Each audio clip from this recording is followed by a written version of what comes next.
The hip rotation mobility test is going to look at your capacity to internally and externally rotate. So basically your hips moving inward or outward.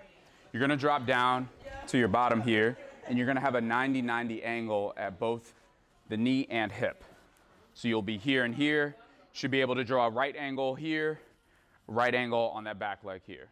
Our goal is to try and rotate and pivot our heels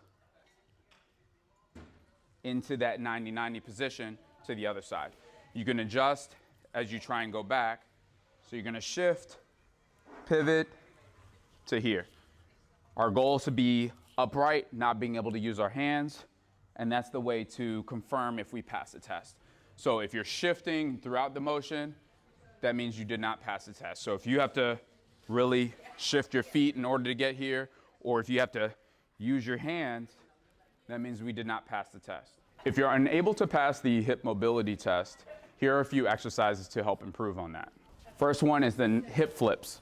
So you'll get into that same 90-90 position as the test is performed, and you're gonna go back and forth. So you can use your hands to start out. That might be a good reference point to make sure you're looking at quality as opposed to just moving back and forth. So if you're here, you're gonna use both hands to prop yourself up as you rotate back and forth. As you get better with that, then you could potentially just use one arm to switch back and forth, and then eventually you'll get to not using hands at all.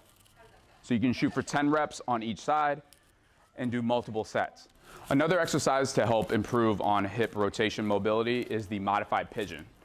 You're gonna drop down to your hands and knees. You're going to take the one leg straight back. You're going to cross that other leg in front, and then you're going to sit back. And basically you just walk back and shift your hips into that position there. So we're here in an externally rotated position. As we sit back, take deep breaths in, deep breaths out, or you can hold for about 30 seconds or so. And then you'll do the same thing, switch sides, stick one leg out, cross that other leg under, sit back, and hold.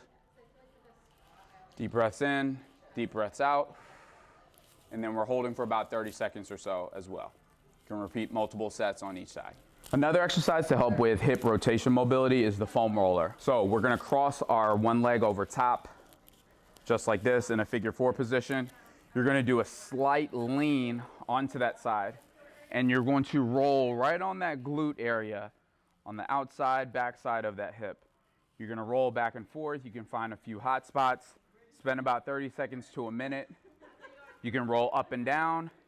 You can go a little bit kind of rocking side to side. You vary it however you want to. Just spend some time working on that to help improve mobility. Hip rotation mobility is important in basketball, especially when it comes to lateral movement.